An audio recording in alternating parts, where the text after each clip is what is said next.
it's the second vaccine that actually generates that protective immunity.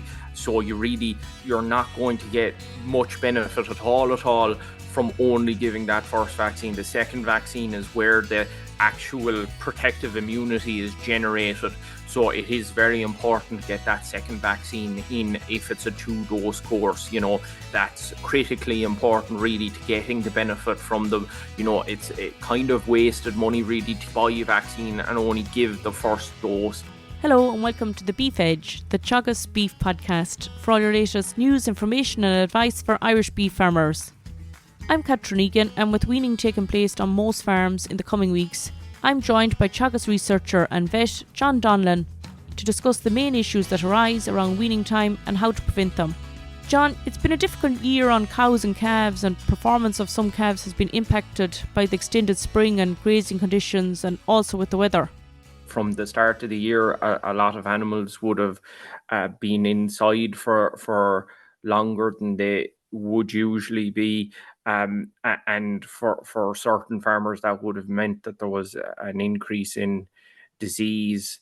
A lot of calves more calves this year might have ended up with scour and respiratory disease while they were still inside. And then I suppose, when we did eventually get outside, the weather and grass growth hasn't been as good as we would have liked it for a lot of the year. So I think a lot of animals are probably back 30 to 40 kilos where they would normally be on any other given year. And I suppose that means that weaning is going to be very important, because we don't really want to cause any more growth checks to these animals.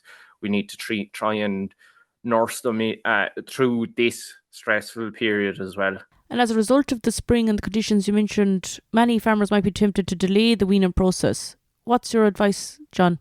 Our advice would be to still try and get the weaning done relatively soon. I suppose that the work that has been done around this would say, weaning the calves and continuing with meal will get you good performance. And I suppose the risk factors with delaying weaning is, we'll talk about it later, going into housing is a stressful time, and there'll be a number of other changes happening to these animals as well.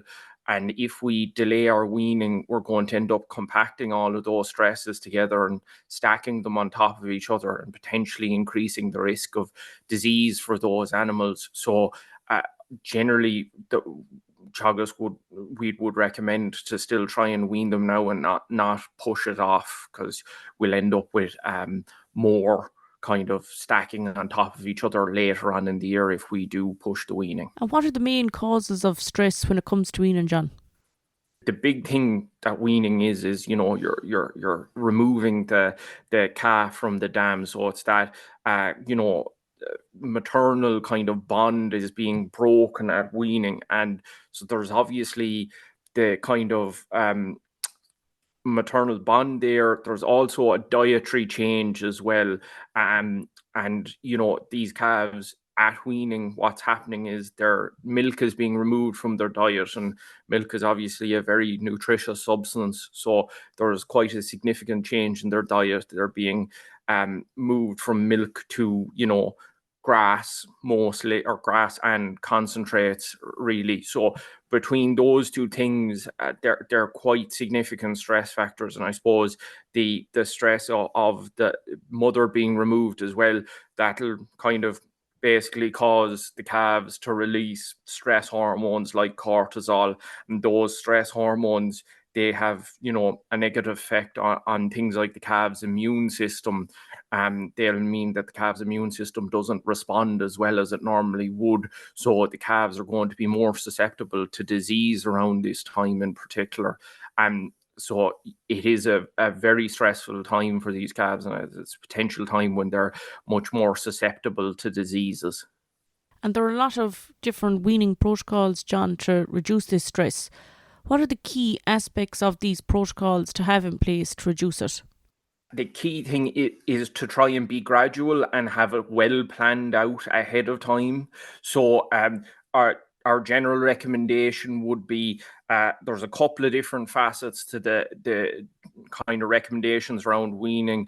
The first one would be, as I kind of mentioned there, you've got a change in diet that's going to happen once the calf is weaned. So you need to be able to replace the energy that's being supplied through that very nutritious milk with another energy source, and you need to actually help the calf to adapt to becoming a full ruminant as well. And so one of the key ways that we would recommend that people prepare calves for weaning is that supplementation with concentrates. And this is something that we really should start from about a month before we're planning to wean these calves. And we really want to be aiming for these calves to be eating a kilo of meal per head per day by the time that they're being weaned, because what that means is that their rumen has developed, they've gotten a kind of a taste for forage, and they've gotten a taste for meal as well, so they're more likely to be able to adapt and compensate for that reduction in energy intake from not having milk anymore, and replace that with eating grass and eating concentrates as well.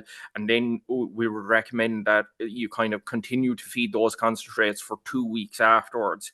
And I suppose the other kind of key facets really are you want to try and encourage the calf to be as independent of the cow as possible. So we talk about kind of creep grazing, so having your fences set up in such a way that your calves can kind of go out ahead of the cows and be grazing kind of the grass ahead of the cows.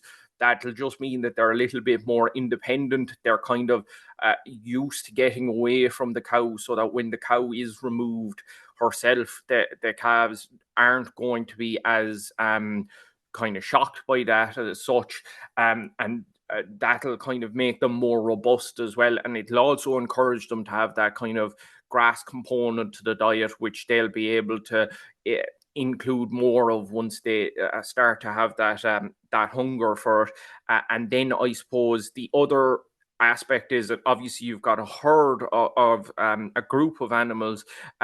You never really want to remove all of the cows from the calves in one go. That'd be quite an abrupt weaning process, and because you're removing if you were to remove all of the cows at once, you would end up with a very big group of very stressed weanlings, which would be a serious risk for disease. So the kind of recommendation we have is that you would stagger that removal of cows, and that you would actually remove the cows from the field rather than removing the calves, because then ideally your calves are kind of staying in an environment they're familiar with. That'll reduce that level of stress as well. So we talk about removing a third of cows at a time and leaving roughly maybe a week in between each removal, so that you're not stressing all of the calves at once, and it's much more gradual, and they'll have kind of gotten used to that as well.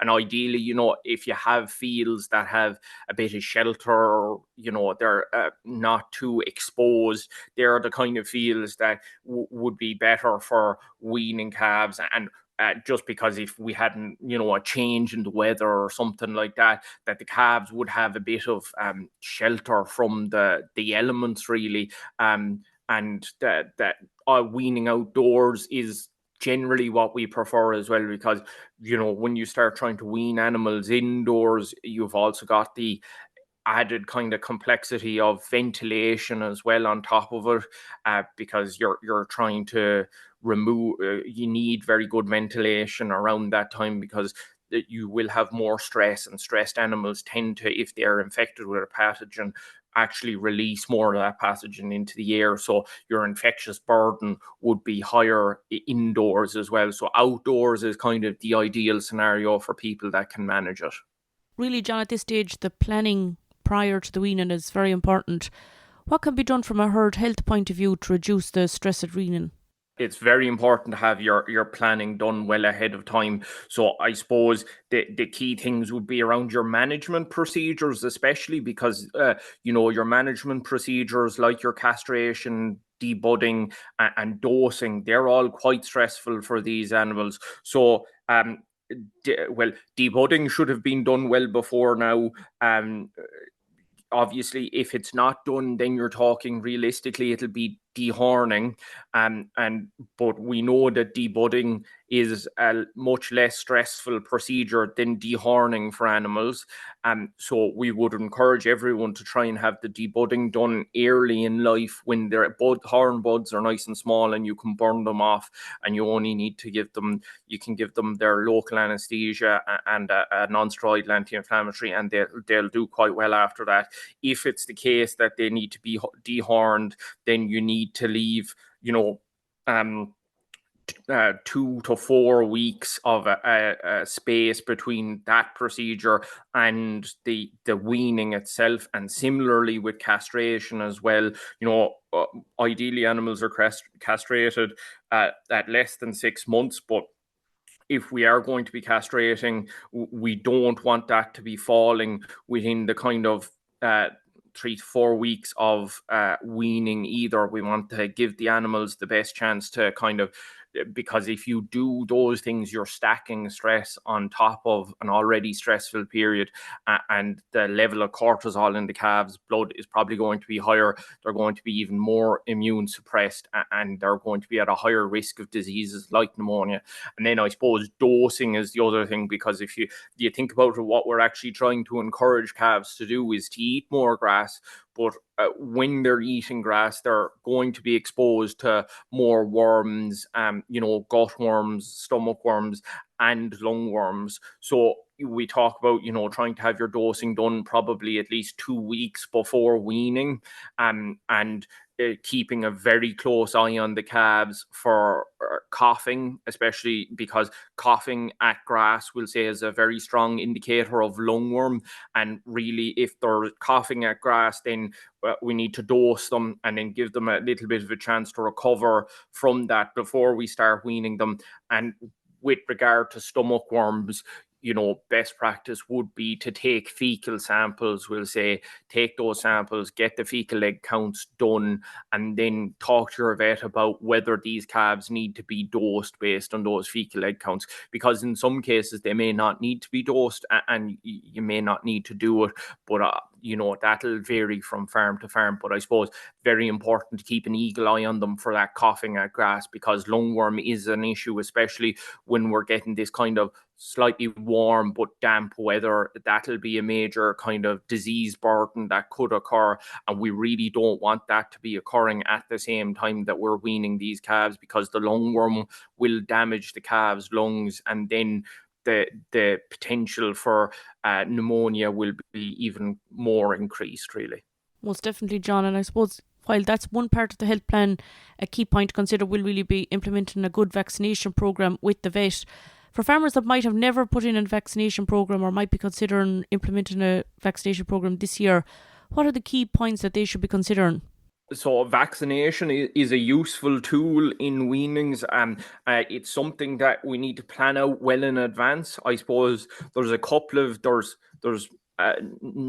good few different respiratory disease vaccines. I suppose when we're talking about vaccination around weaning, we're primarily talking about vaccination against respiratory disease, because that tends to be the big one that we see with these calves. There are couple of groups of vaccines on the market. There's the intranasal vaccines, and then there's the injectable vaccines. The intranasal vaccines are very useful for kind of quick onset of action, because you shoot them up the nose and they stimulate immunity quite quickly in that nasal area, kind of, we call it local immunity. And then the injectable vaccines, depending on which manufacturer is producing them, they may need to be given 4 to 6 weeks before weaning, so that the immunity is actually kicking in. And this will vary from product to product, so you'll need to speak to your vet about how long before weaning you need to implement these vaccines. Now, why would you use the injectable ones over the intranasal ones? With the intranasal ones, they might be fast acting, but the duration of immunity isn't as long. It's for some of them, it's about 12 weeks. So we'll say if you're keeping the animals and you're keeping them over the winter and they're in housing and you have issues with pneumonia in housed cattle, then you might want something that provides longer levels of protection, and a lot of the injectable vaccines will provide kind of a duration of immunity that would get an animal the whole way through housing. But in often cases with the injectable vaccines, you're talking about a 2-dose course, and you're talking about maybe a 2 to 3 weeks after the second dose before the immunity has kicked in. So what you really want to be doing is counting back from when you expect to be weaning your animals and figuring out the vaccine you're going using and having that vaccine kind of program started in time to have those animals weaned and have that immunity kicked in. But certainly I think speaking to farmers, a lot of farmers will have found that implementing a vaccination plan will have reduced the number of animals that they're treating for respiratory disease around that weaning time, and they will have found that it's a useful kind of tool. But there is a certain amount of kind of pre-planning there involved. And it really is important, John, with regard following the advice that's there. If it's a 2-shot program, that it really needs the second vaccine for the vaccination program to be effective. Yes, definitely. So the first vaccine kind of basically primes the immune system. So the immune system is aware of the bug that are in the vaccine, but it's the second vaccine that actually generates that protective immunity. So you're not going to get much benefit at all from only giving that first vaccine. The second vaccine is where the actual protective immunity is generated. So it is very important to get that second vaccine in if it's a 2-dose course. That's critically important really to getting the benefit from the, it's kind of wasted money really to give to buy a vaccine and only give the first dose. If you're going to do it, you need to do the 2 doses, or you need to discuss with your vet, are there potential other options that we could explore if we're running out of time in that regard. That's great, John. Thanks very much. Some great tips and advice there in planning the weaning process ahead of time. Thank you. That's all for this week's episode, and my thanks to John for joining me on the show. You can catch up on all other shows and interviews from the Beef Edge podcast on the Teagasc website at teagasc.ie, or you can listen on Apple and Google Podcasts as well as Spotify. Don't forget to rate, review and subscribe so you never miss a show. For all other updates from our beef programme, keep an eye on our Twitter and Facebook pages.